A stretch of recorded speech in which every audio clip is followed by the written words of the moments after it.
Om Shanti. Good morning.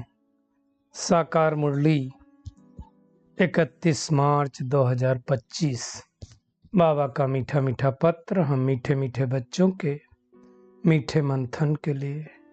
मंथन शुरू करने से पहले ज्ञान सूर्य शिव बाबा की लाइट और माइट भरी किरणों के नीचे बैठ जाते हैं और अनुभव करते हैं कि मैं लाइट स्वरूप माइट स्वरूप आत्मा हूँ। आज की साकार मुरली बाबा ने 2 गेट बताए। वैसे आप देखो किसी भी जगह स्थान पे जाएं तो एक अंदर जाने का गेट होता है, एक बाहर जाने का गेट होता है। तो इसी प्रकार से बाबा कह रहा है, एक है पुरानी दुनिया में से जाने का गेट और एक है नई दुनिया में आने का गेट।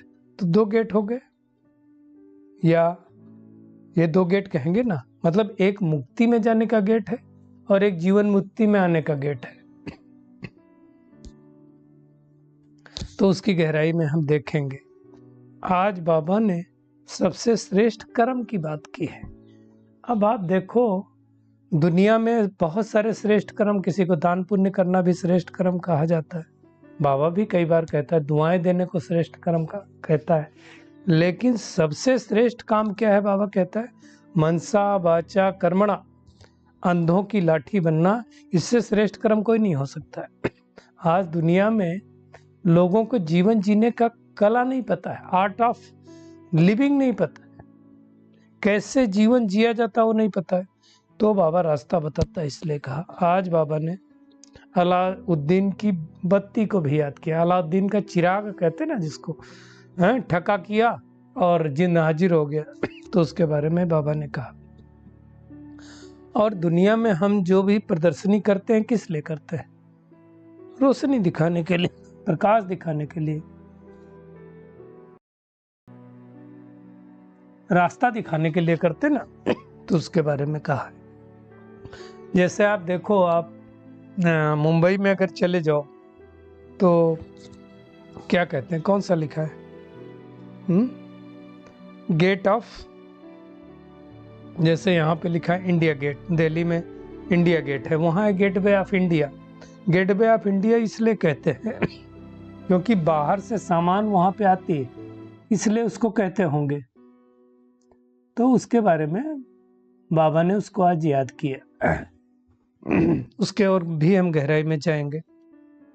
आज बाबा ने कहा, देखो ये बात है साकार मुरली की, तो उसमें बाबा ने कहा, बच्चे बुलाते हैं कि बाप दादा दोनों आएंगे उद्घाटन करने। ब्रह्मा बाबा जाएगा तो शिव बाबा जाएगा ही, लेकिन बाबा कहता है कायदा नहीं है, बाबा थोड़ी जाएगा। ये इनॉग्रेशन वगैरह करना है, किसी सेरेमनी, ओपनिंग सेरेमनी कहते हैं ना, तो किसी से भी, किसी वीआईपी से कराओ, बाबा थोड़ी जाएगा।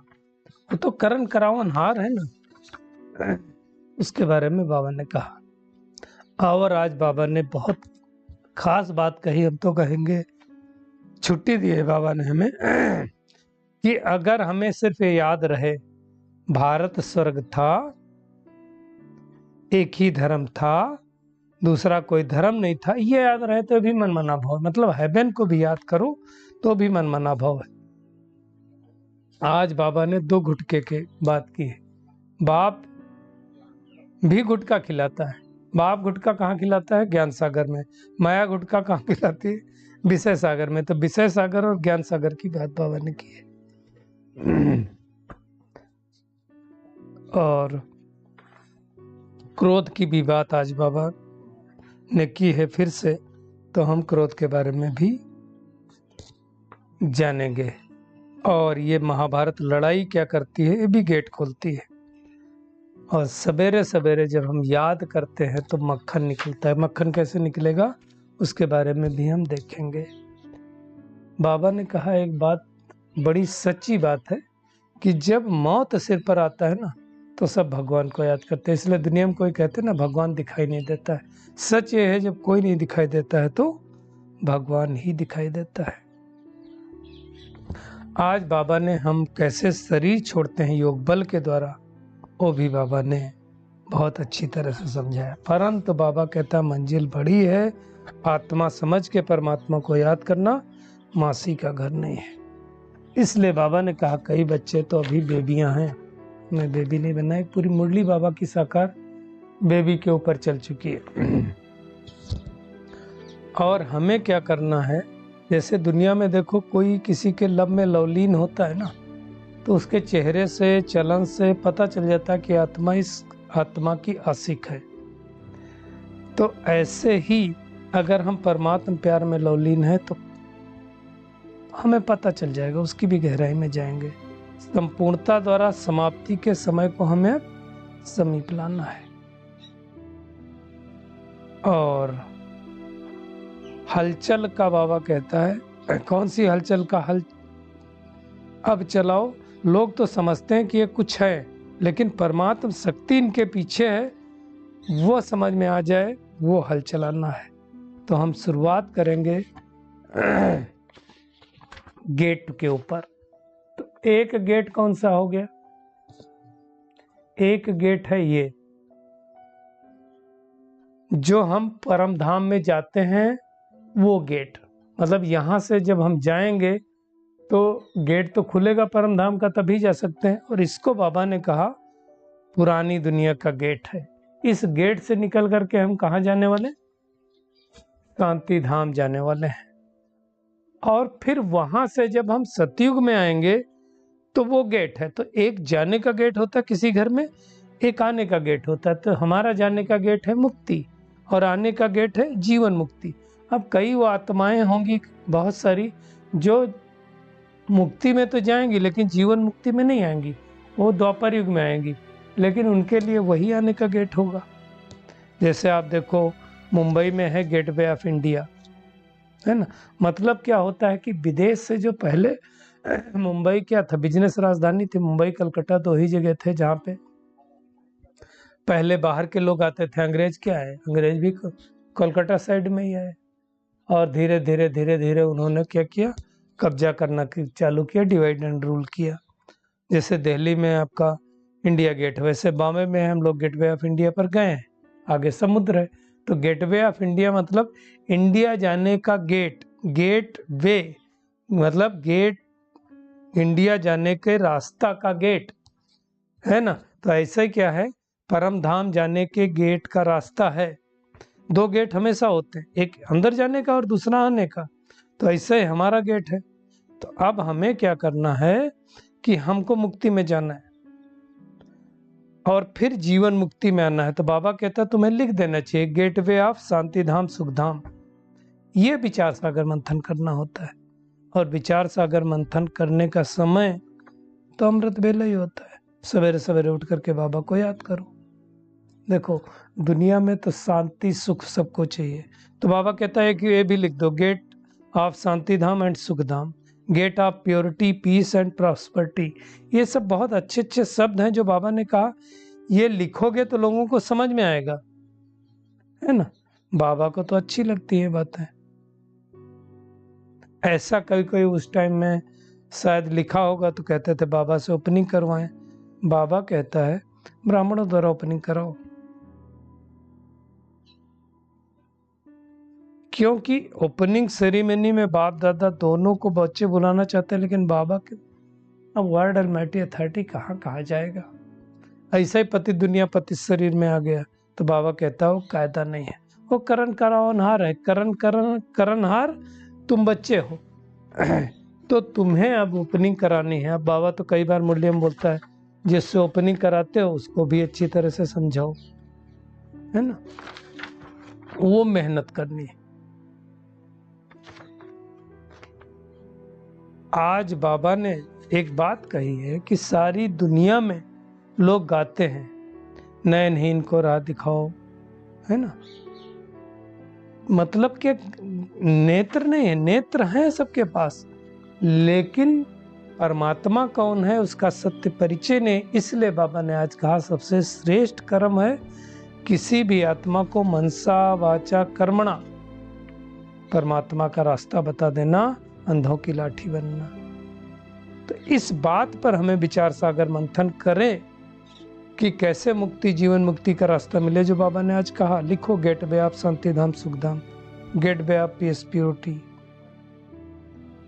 कैसे लोग सहजता से समझ पाएं कि हमें ऐसा रास्ता मिलेगा।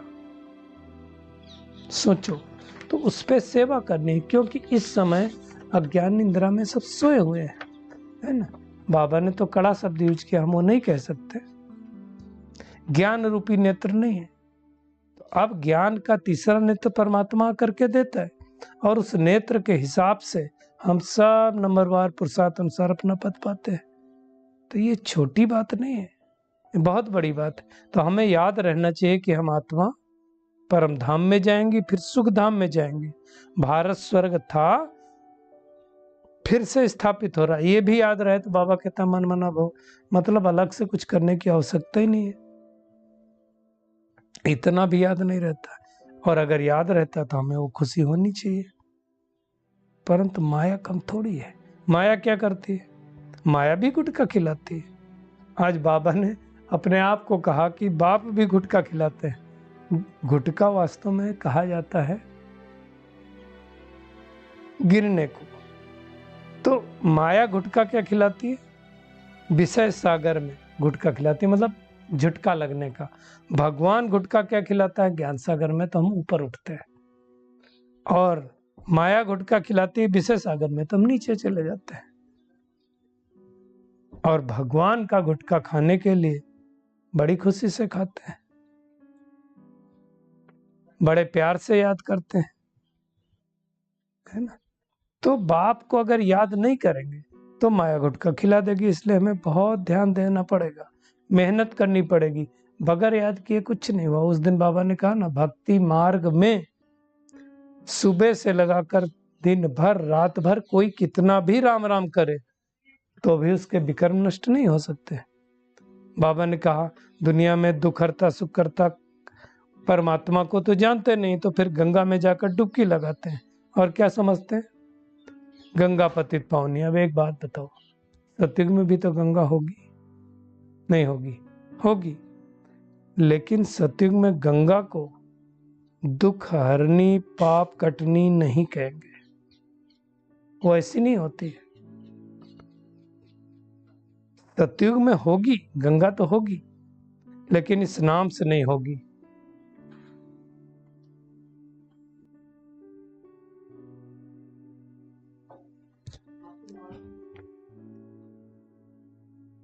आप देखो नदियों के नाम भी देखो किस किस के ऊपर रखे हैं।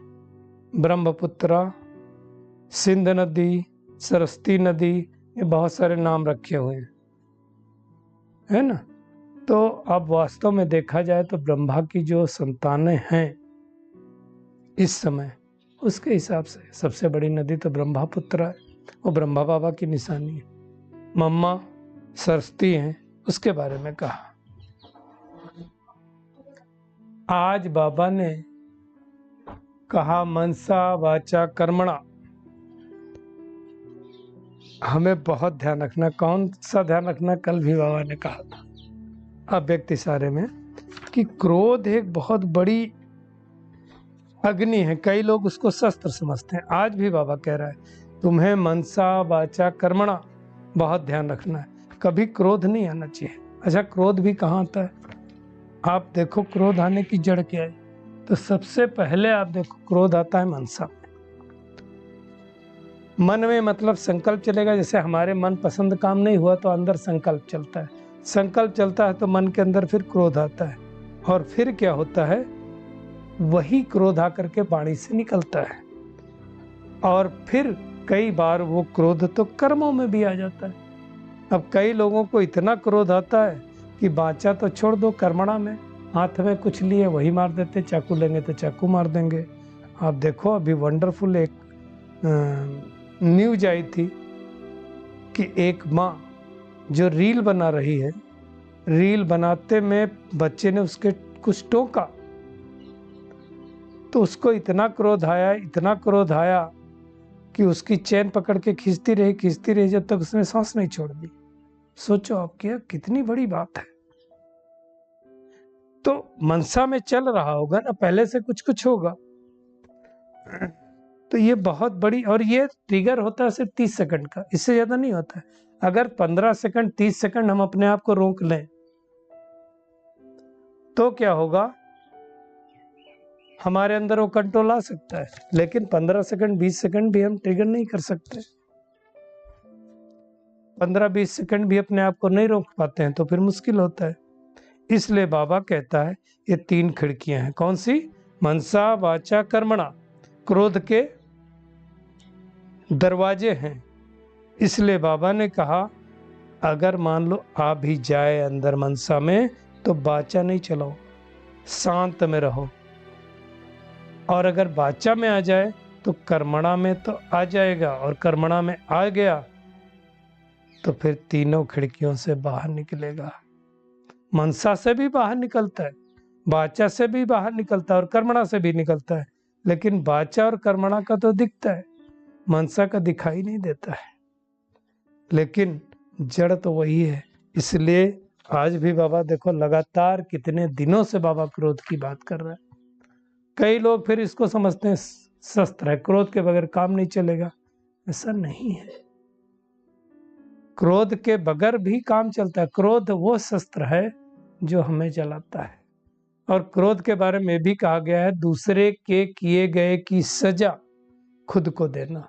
मतलब सामने वाले ने गलती की जिसके कारण हमें क्रोध आया, लेकिन सजा तो हम अपने तन मन को दे रहे हैं। बीमार कौन हो रहा है? हम हो रहे हैं। तो वो हमें ध्यान देना है। आज बाबा ने कहा है महाभारत लड़ाई भी गेट खोलती है। महाभारत तो घर घर में चल ही रही, महाभारत लड़ाई चल रही तो लोग दुखी हैं तो भगवान को याद करते हैं, तो ये भी गेट तो खोलने वाली है ना। आज बाबा ने कहा सवेरे सवेरे अगर विचार सागर मंथन करेंगे, जैसे उसमें मंथन करते हैं तो क्या होता है, मक्खन निकलता है। ऐसे विचार सागर मंथन करते हैं तो फिर मंथन निकलता है।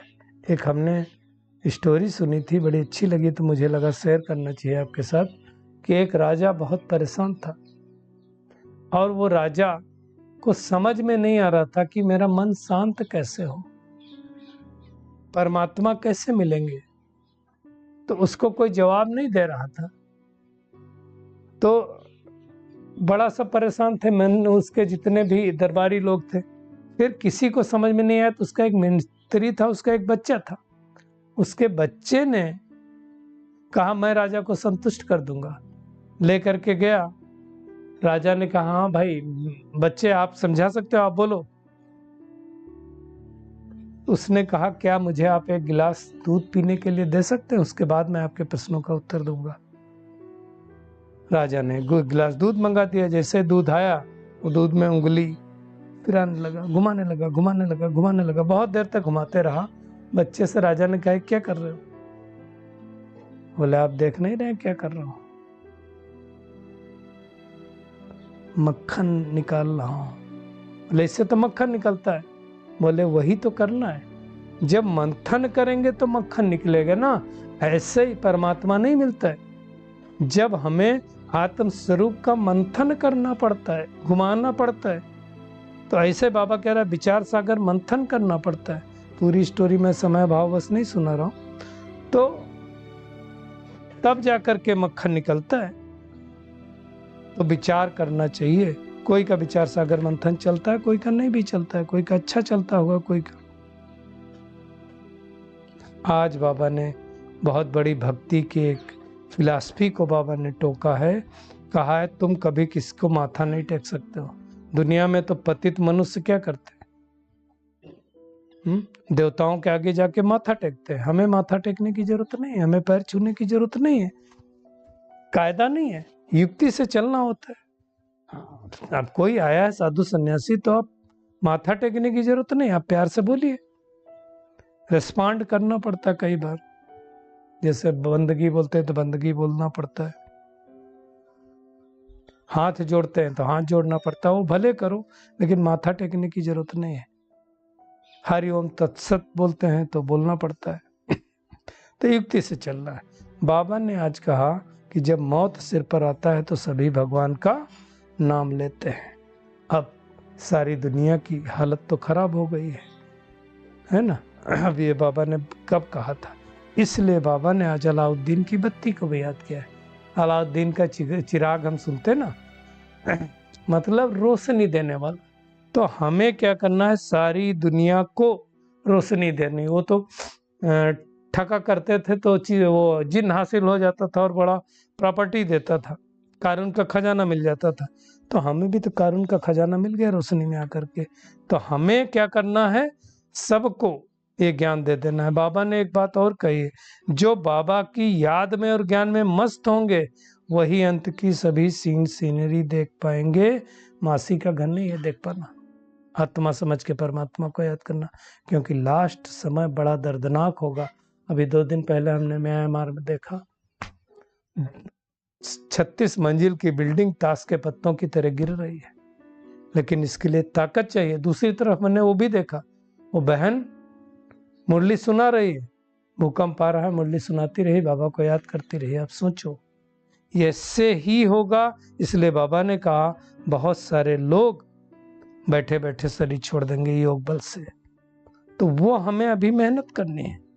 बाबा ने कहा जैसे बाबा दिव्य दृष्टि दाता है तो स्वयं अपने लिए दिव्य दृष्टिदाता बन जाएंगे लास्ट में, लेकिन मेहनत करनी है ना? लेकिन बाबा कहता कई बच्चे अभी बेबियां हैं। बेबियां मतलब जो कुछ समझते नहीं ना, माला फेरना, कोठी में बैठ भक्ति करना, ये सब नहीं। चलते फिरते हमें बाबा को याद करना है। याद से ही हमारे हिसाब किताब चुकतू होंगे, ज्ञान से चुकतू नहीं होंगे। तो गुप्त रीति से हमें बाबा को याद करते रहना है। आज के वरदान पे आते हैं। स्नेह के बाण द्वारा स्नेह में घायल करने वाले स्नेह और प्राप्ति संपन्न लवलीन आत्मा भाव। देखिए लौकिक में दुनिया में देखा जाता है किसी का किसी के साथ स्नेह होता है, प्यार होता है, लव में लीन होता है, जिसको आजकल कहते हैं लव एट फर्स्ट साइट बोलो या सेकंड साइट बोलो, है ना। तो कई लोग कहते हैं ना देखते ही प्यार हो गया, देखते प्यार और होता नहीं है। तो बाबा कहता है उनके चेहरे से, नैनों से, वाणी से अनुभव होता है कि आशिक है। इतना हमारा बाबा के साथ है स्नेह, क्योंकि जितना बाप के साथ स्नेह होगा उतना हमारा स्नेह दूसरों को स्नेह में घायल कर देगा। बाबा ने आज 2 टूक शब्दों में कहा, भाषण की लिंक सोचना, पॉइंट दोहराना ये स्वरूप नहीं है। ये तो बहुत आसान काम है। स्नेह और प्राप्ति का संपन्न स्वरूप क्या है? लवलीन स्थिति में स्थित होना, यथार्थी होकर बोलने से उसका प्रभाव पड़ता है।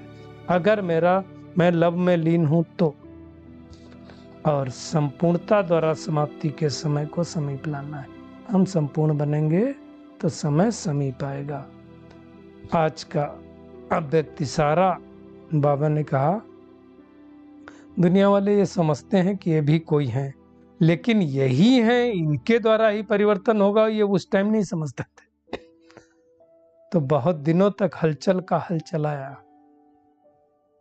अब लोग समझते हैं कि अगर विश्व में स्वर्ग कोई ला सकता है तो यही संस्था ला सकती है। अब सब बोलने लगे, राज सत्ता भी बोल रही है, धर्म सत्ता भी बोल रही है, और लौकिक ज्ञान की सत्ता भी बोल रही है। प्रकृति सत्ता तो बोल नहीं सकती, अलौकिक सत्ता तो बोल ही रही है। तो ये नया ज्ञान, निस्वार्थ प्यार, रूहानी प्यार और कहीं नहीं मिलता है। तो ये बाबा ने कहा प्रत्यक्ष करो तब प्रत्यक्षता होगी। तो आज की पूरी मुरली का टेक होम यही है कि अब हमें पुरानी दुनिया के गेट से निकल मुक्ति, जीवन मुक्ति का गेट खोलना है। मनसा वाचा कर्मणा कभी भी क्रोध नहीं करना है। ये तीनों खिड़कियों को पर बहुत ध्यान देना है। वाचा अधिक नहीं चलाना है, ज्ञान योग में मस्त रह करके अंतिम सीनरी देखनी है। मैं आत्मा हूं, इस स्मृति का बार बार अभ्यास करना है, और स्नेह के बाण द्वारा स्नेह में हर आत्मा को प्राप्ति संपन्न बना देना है। अच्छा, शुक्रिया मीठे प्यारे बाप दादा, शुक्रिया आप सभी का इस मीठे मंथन के लिए। अच्छा, ओम शांति।